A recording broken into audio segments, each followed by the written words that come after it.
En la meseta castellana, entre los ríos Carrión y Pisuerga, se extienden fértiles vegas y frondosos bosques. Y es aquí donde se halla uno de los más importantes conjuntos de villas romanas de Hispania. Aun cuando este territorio fue sometido a Roma en el siglo I a.C., no fue hasta mediados del siglo II después de Cristo cuando realmente empezó la transformación del paisaje. Habían transcurrido más de 200 años desde que los romanos sometieron a los cántabros, más de 6 generaciones. ¿Quién recuerda la brutalidad de la conquista?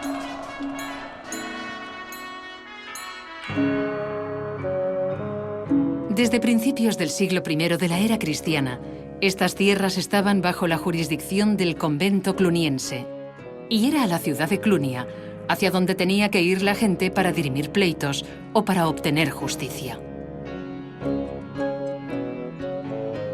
En aquel entonces, la mayor parte de la península ibérica estaba prácticamente desguarnecida.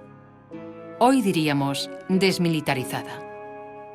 Tan solo en León había estado acantonada la Legio Séptima Gemina.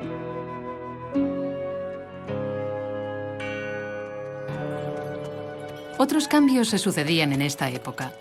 Los esclavos estaban siendo sustituidos por los colonos o los asalariados. Los colonos eran agricultores libres a quienes los grandes propietarios les entregaban parcelas de tierra en régimen casi de posesión. ¿Quiénes eran estos grandes propietarios? Se les conoció como los honestiores, personajes de alto rango, auténticos señores y patronos. Eran dueños de grandes latifundios y podían defender jurídicamente e incluso militarmente a sus colonos, ya que a veces disponían de ejércitos privados. Era tal su poder y prestigio que muchos agricultores libres, a los que se llamaba humiliores, optaban por vender o entregar sus campos a un gran propietario, aunque les seguían cultivando a cambio de protección. Sin embargo, en esta sociedad aún quedaban esclavos. Los propietarios de tierras los utilizaban para las tareas agrícolas, en las tierras que se reservaban para explotar directamente y también para las tareas domésticas.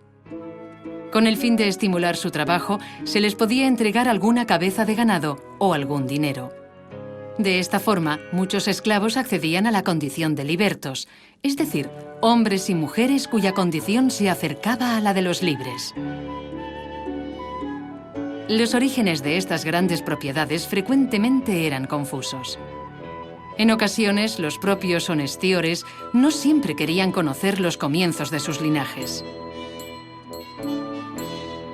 Lo cierto es que aquí permanecieron, alejados de los centros de decisión del imperio. Ante las grandes convulsiones de finales del siglo III y del siglo IV, muchos honestiores y acaudalados aristócratas prefirieron vivir a cubierto de las luchas en sus bien protegidas fincas, alejados del fisco romano y de los grandes enemigos, tales como las bandas incontroladas de soldados desertores, de esclavos huidos y de grupos de bárbaros que se atrevían a recorrer las tierras del Imperio Romano. Por todo ello, en el siglo IV, el número de villas creció. Sus propietarios la renovaron profundamente. Otras muchas se fundaron de nueva planta. Estas grandes mansiones eran importantes centros agropecuarios y producían casi todo lo que se necesitaba para vivir. Lo fundamental era controlar todos los procesos de producción, desde la actividad agropecuaria hasta la industrial. Una de estas haciendas fue la que hoy conocemos como la Olmeda, que, aunque existente desde el siglo I, a mitad del siglo IV de nuestra era, se remodeló totalmente, dando lugar a una villa palaciega impresionante. Durante la segunda mitad del siglo IV, los potentados que vivieron aquí gozaron de una gran prosperidad y hasta quizá llegarían a tener pequeños grupos armados de protección.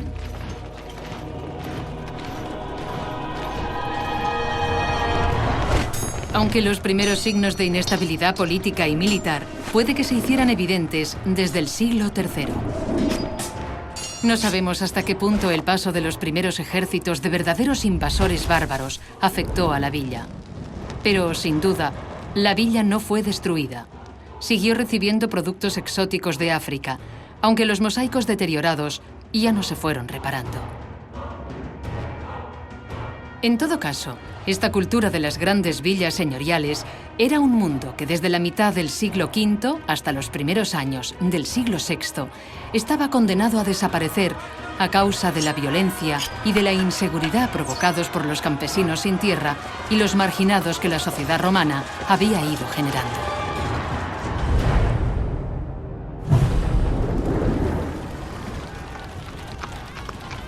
Así, lentamente, víctima del abandono y de la incuria del tiempo, la villa se fue arruinando. Se hundieron los techos, se arrancaron elementos de metal, se reutilizaron otros. La erosión y la maleza la fueron sepultando. Y así pasaron muchos siglos. Tantos que se olvidó su existencia y se llegó incluso a cultivar la tierra encima de sus ignorados muros y sus pisos de mosaico.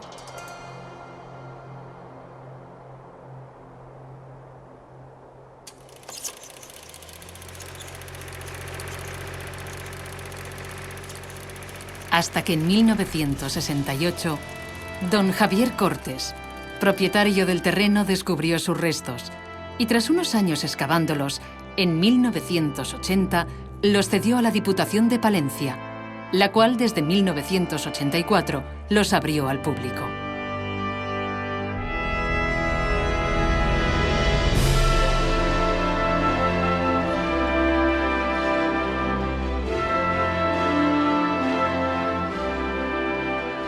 Hoy, la Olmeda es un elemento fundamental de nuestro patrimonio y la Diputación de Palencia ha construido un moderno edificio que permite su conservación y su visita.